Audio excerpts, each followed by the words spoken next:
জরুরি অবস্থার সময় আন্দোলনকারীদের সংবর্ধনা 9ই আগস্ট আমন্ত্রিত হাওড়ার ডক্টর শম্ভুনাথ ধারা।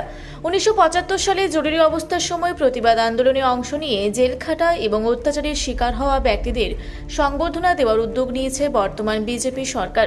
আগামী 9ই আগস্ট এই বিশেষ সংবর্ধনা অনুষ্ঠানের আয়োজন করা হবে বলে জানা গিয়েছে। অনুষ্ঠানে সেই সময়ের আন্দোলনকারীদের সম্মানিত করা হবে। সংবর্ধনা তালিকায় রয়েছেন হাওড়া পৌরসভার 47 নম্বর ওয়ার্ডের বাসিন্দা চিকিৎসক ডক্টর শম্ভুনাথ ধারা। শুধু আমন্ত্রিত হিসেবেই নয়, মুখ্যমন্ত্রীর নির্দেশে গঠিত সংশ্লিষ্ট কমিটির সঙ্গেও যুক্ত রয়েছেন তিনি।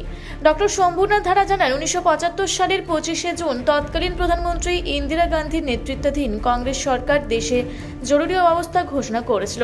সেই সময় পশ্চিমবঙ্গেও কংগ্রেস সরকার ক্ষমতায় ছিল। জরুরি অবস্থার সময় বিরোধী রাজনৈতিক দলের বহু নেতাকর্মীকে গ্রেপ্তার করা হয়। সেই সময় যুবক শম্ভুনাথ ধারা প্রতিবাদ আন্দোলনে অংশ নেন। তার দাবি, আন্দোলনে অংশ নেওয়ার কারণে হুগলির চুঁচুড়া থানায় তাকে মারধর করা হয় এবং প্রায় 4 মাস জেলেও থাকতে হয়। তার মতো সেই সময় বহু মানুষকে প্রতিবাদ করার কারণে জেল ও নির্যাতনের মুখোমুখি হতে হয়েছিল বলেও দাবি করেন তিনি। শম্ভুনাথ ধারা বলেন, জরুরি অবস্থার সেই 2 বছর দেশের সংবিধানের ইতিহাসে একটি কালো অধ্যায়। আন্দোলন ও সত্যাগ্রহের জেরে শেষ পর্যন্ত তৎকালীন সরকারকে জরুরি অবস্থা প্রত্যাহার করতে হয়। দীর্ঘ সময় পেরিয়ে যাওয়ার পরও সেই সময়ের আন্দোলনকারীদের কথা মনে রেখে তাদের সম্মান জানানোর উদ্যোগকে স্বাগত জানিয়েছেন ডক্টর শম্ভুনাথ ধারা। তার কথায়, রাজনৈতিক পালাবদলের পর বর্তমান সরকার সেই সময়ের কার্যকর্তাদের সম্মান দেওয়ার উদ্যোগ নিয়েছে, যা অত্যন্ত প্রশংসনীয়।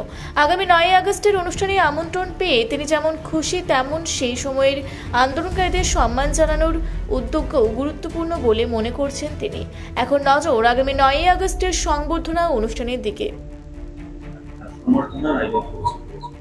সেই জায়গায় একটি অনুষ্ঠানেতে নাম ঘোষণা করা হয়েছে।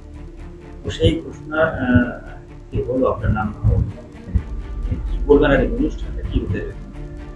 অনুষ্ঠানটা না, আমরা তো খুশি হয়েছি, কেননা সত্যাগ্রহীদের যে সম্বর্ধনা, এটা খুশির খবর। কেননা যত সত্যাগ্রহী আছে তারা দেশপ্রেমিক এবং নিঃস্বার্থ ভাবনায় কাজ করেছে, প্রতিকূল পরিস্থিতিতে কাজ করেছে। আমাদের মুখ্যমন্ত্রী যে প্রায় বলে না, 3টে স্তম্ভ, by the people, of the people, for the people, এই যে 3টে স্তম্ভ এমার্জেন্সিতে জরুরি অবস্থায় ইন্দিরা গান্ধী ভেঙে চুরমার করে দিয়েছিল, সেটাকেই আবার পুনর্স্থাপিত করেছে এইসব সত্যাগ্রহীর দল। তাদের আন্দোলনের ফলেতে ইন্দিরা গান্ধী বাধ্য হয়েছে 77 সালে আর জরুরি অবস্থা তুলতে। আর সেই সময় আপনি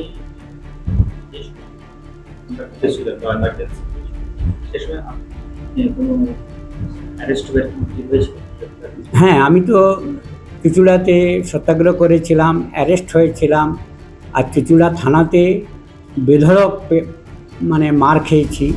ওখানে যে এসআই ছিল মিহির যশ এবং সুফল রায়চৌধুরী, এরা প্রচুর আমাদের উপরে অত্যাচার করেছে। শুধু আমাদের উপরে নয়, অনেকের উপরে। আমি 4 মাস মতো ছিলাম। সেই অত্যাচার আপনি? হ্যাঁ হ্যাঁ। তারপরেও সরকারের আসার পর যে উদ্যোগটা, কখনো কি ভেবেছিলেন না না না, আমরা তো সম্মানের জন্য তো এই দেশের কাজ করিনি, আমরা করেছি আমাদের জীবনকে সমর্পণ করার জন্যে। তাই সবাই করেছে, সমস্ত সত্যাগ্রহী যত আছে তাদের জীবনে আর সমর্পণই মূল মন্ত্র। কেননা তাদের লক্ষ্য আছে যে ভারতবর্ষকে বৈভবশালী করব, শক্তিশালী করব। সেই লক্ষ্যেতেই এগিয়ে আমাদের এই যে যত সত্যাগ্রহী আছে তারা কাজ করে চলেছে, আজও কাজ করে চলেছে। মোটামুটি কতজন সংখ্যায় এই 9ই আগস্টের সম্বর্ধনা দেওয়া?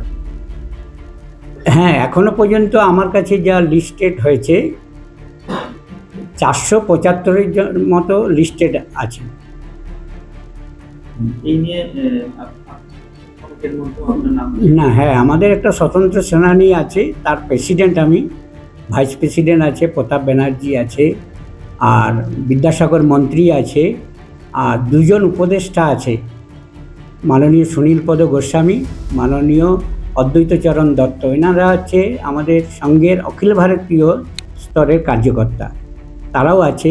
এছাড়াও আছে জিএস আছে, দেবাশিস লাইলি, দুর্গাপুরে স্টিলের জিএম ছিলেন।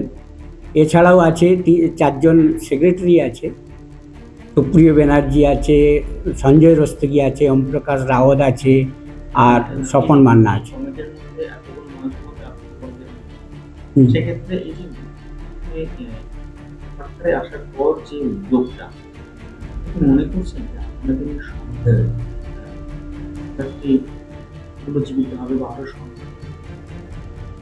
না, সদস্য সংখ্যা বাড়বে না, তবে আমি মুখ্যমন্ত্রীর কাছে অনুরোধ রেখেছি যে সত্যাগ্রহীরা দেশপ্রেমিক, দেশভক্ত আছে, প্রতিকূল পরিস্থিতিতে কাজ করেছে, যারা শক্ত সামর্থ্য আছে, যারা চলাফেরা করতে পারে, আরও কাজ করতে পারে, তাদেরকে সোনার বাংলা গড়ার জন্যে আর আমি এদেরকে আর সোনার কাজ বাংলা গড়ার জন্যে কাজে লাগাতে বলেছি। এদের দায়িত্ব দিলে এরা করবে, এবং পশ্চিমবাংলাকে সংস্কার মুক্ত করতে হলে এই রকম নিঃস্বার্থ ভাবনার লোকের দরকার আছে। আমি ভাবি যে সত্যাগ্রহীরা শুধু জ্ঞানী নয়, দেশভক্ত নয়, এরা দেশপ্রেমিক, দেশকে ভালোবাসে, নিজের জীবনকে সমর্পণ করতে পারে। কমিটির পাশাপাশি এই স্টেটের যে বিজেপি তার ইনচার্জ আছি, আর স্বতন্ত্র সেনানী সংঘের প্রেসিডেন্ট হিসেবে আছি আমি। হাওড়া থেকে মণিশঙ্কর বিশ্বাসের রিপোর্ট, রূপসী বাংলা মিডিয়া।